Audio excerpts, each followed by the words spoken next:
नमस्कार, मैं हूं चंदन भारती और आप देख रहे हैं द खबरी बाबू। आज हम बात करने जा रहे हैं बिहार के मुख्यमंत्री नीतीश कुमार के परफॉर्मेंस के बारे में, यानी चुनावी परफॉर्मेंस कैसा रहा उनकी पार्टी जेडीयू का। पूरे बिहार में दूसरे स्थान पर अपने गठबंधन में उन्होंने नंबर लाई है विनिंग कैंडिडेट का। पहला स्थान एनडीए में बीजेपी का रहा, सेकंड स्थान मुख्यमंत्री नीतीश कुमार की पार्टी जेडीयू का रहा। आखिर ऐसा क्या हुआ कि नीतीश कुमार की पॉपुलैरिटी इतनी धीरे धीरे गिर रही है? इसके पीछे क्या कारण है, उसके बारे में आज परिचर्चा करने जा रहे हैं आपसे। कुछ विश्लेषण करने जा रहे हैं, कुछ ग्राउंड जीरो रिपोर्टिंग जो लिया गया है, कुछ लोगों से हमने पूछा, जाना और उसके बाद आज आपके पास में आकर उनकी बात आप तक पहुंचा रहे हैं। पहला चीज नीतीश कुमार के बारे में बता दूं, नीतीश कुमार एक बहुत बेहतरीन शासक हैं। उनमें एक क्वालिटी है, मैनेजमेंट है, टीम वर्क है, जिसके वजह से उन्होंने बिहार का नाम पूरे देश में एक अलग तरीके से बनाया, जिसके वजह से लोग उन्हें आज नीतीश कुमार कहते हैं और एक अलग पहचान बनाई। बहुत ही स्ट्रगल से उनका जिंदगी शुरुआत हुआ था राजनीतिक तौर पर, आज धीरे धीरे एक बेहतरीन मकाम पर है। लेकिन नीतीश कुमार की पॉपुलैरिटी में आखिर गिरावट क्यों? सवाल यह है कि जो पार्टी सबसे ज्यादा सीटें लाती थी बिहार चुनाव में, आखिर दूसरे स्थान पर क्यों रह गई? सवाल यह है कि बड़े भाई की भूमिका में बिहार में एनडीए के साथ में थी, आज छोटा भाई बनना पड़ा। सवाल यह है कि नीतीश कुमार जब चुनावी सभा में जा रहे थे तो उन पर क्यों इस तरह का हमला हो रहा था? जनता में आक्रोश क्यों था? तो मैं बता दूं, बिंदुवार तरीके से मैं बताऊंगा, संक्षेप में हर पॉइंट को धीरे धीरे। पहला पॉइंट, शराबबंदी। बिहार में आपने शराबबंदी की जो कि पूरी तौर पर विफल है, जनता भी जानती है। आप कहते हैं कि बिहार में शराब बंद है लेकिन होम डिलीवरी होता है, ये किसी से छुपा हुआ नहीं है, सभी लोग जानते हैं। उस पर अंकुश नहीं लगाया जा सका जितना लगाया जाना चाहिए था।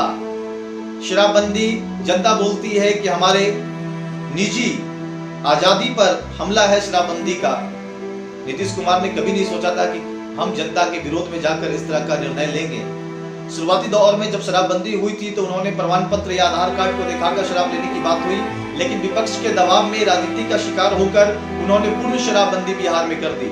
ऐसा आप सभी लोग जानते हैं। तो ये भी कहीं ना कहीं एक बहुत बड़ा मुद्दा है। जो लोग जेल गए, जो लोग शराबबंदी के शिकार हुए, यूं कह सकते हैं कि शराब पीते हुए या शराब रखे हुए पकड़ाए, तो वो नीतीश कुमार की घोर विरोधी हो चुके हैं, चाहे वो किसी भी जात, किसी भी मजहब या किसी भी बिरादरी के हों।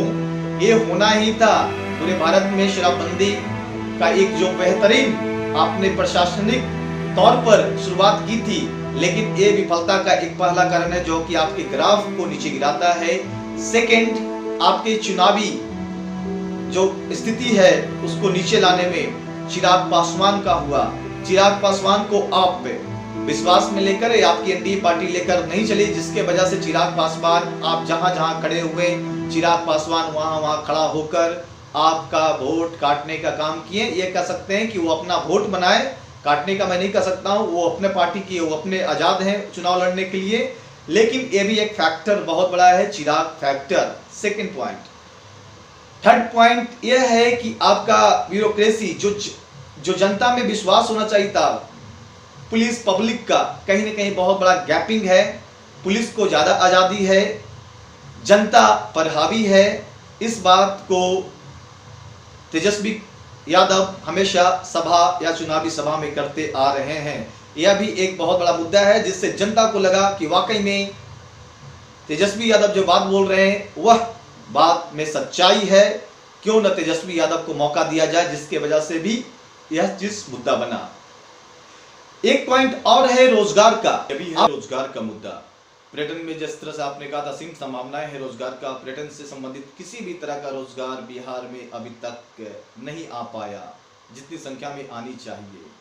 दूसरी बात, जो नाराज स्टूडेंट पटना में बैठे हुए, पटना के हॉस्टल में, पटना के लॉज में, जिन्होंने कड़ी मेहनत कर बिहार के अन्य जिलों से जाकर पटना में पढ़ाई करते हैं, पटना में रहकर पढ़ाई करते हैं, अपना पैसा खर्चा करके पढ़ाई करते हैं, अपने परिवार का एक रीढ़ की हड्डी बनने के लिए, लेकिन संभव नहीं हो पाता है जब एक एग्जाम देते हैं दूसरी एग्जाम में होता ही नहीं है। कहीं कहीं एग्जाम फंसा हुआ है, कहीं कहीं दरोगा की बहाली, एक एग्जाम दिया दूसरा एग्जाम लिया ही नहीं। बहुत सारी बातें जो एक गुब्बारा की तरफ फटा और एक स्टूडेंट तो टारगेट हुआ ही, एक जो शराब के शौकीन थे उन्होंने भी एक टारगेट पर ले लिया। तीसरी बात, चिराग पासवान का जो एक एनडीए से हटकर चुनाव लड़ना डिसीजन हुआ, वो भी एक मुख्य मामला है। यूं कह सकते हैं ओवरऑल नीतीश कुमार का अच्छा परफॉर्मेंस और भी बेहतर परफॉर्मेंस होता अगर ये सारी बात, छोटी छोटी बात है लेकिन छोटी छोटी मिलकर एक बड़ी बात हो जाती है। और इसी तरह नीतीश कुमार का ग्राफ नीचे हुआ। नीतीश और इसी चीज को भंजाने में तेजस्वी यादव लगे हुए थे, लेकिन यह संभव नहीं हो पाया। आखिरकार एनडीए की सरकार पूर्ण बहुमत में आई, नीतीश कुमार चेहरे हैं, नीतीश कुमार फिर से मुख्यमंत्री बनेंगे। इसी तरह का न्यूज़ और विश्लेषण देखने के लिए हमारे साथ जुड़े रहिए। अगर आप हमारे चैनल पर नए हैं तो हमारे चैनल को सब्सक्राइब कर दीजिए ताकि हर न्यूज़, हर विश्लेषण, हर एक जानकारी आप तक सबसे पहले मैं लेकर आऊं आपके बीच। बहुत बहुत धन्यवाद।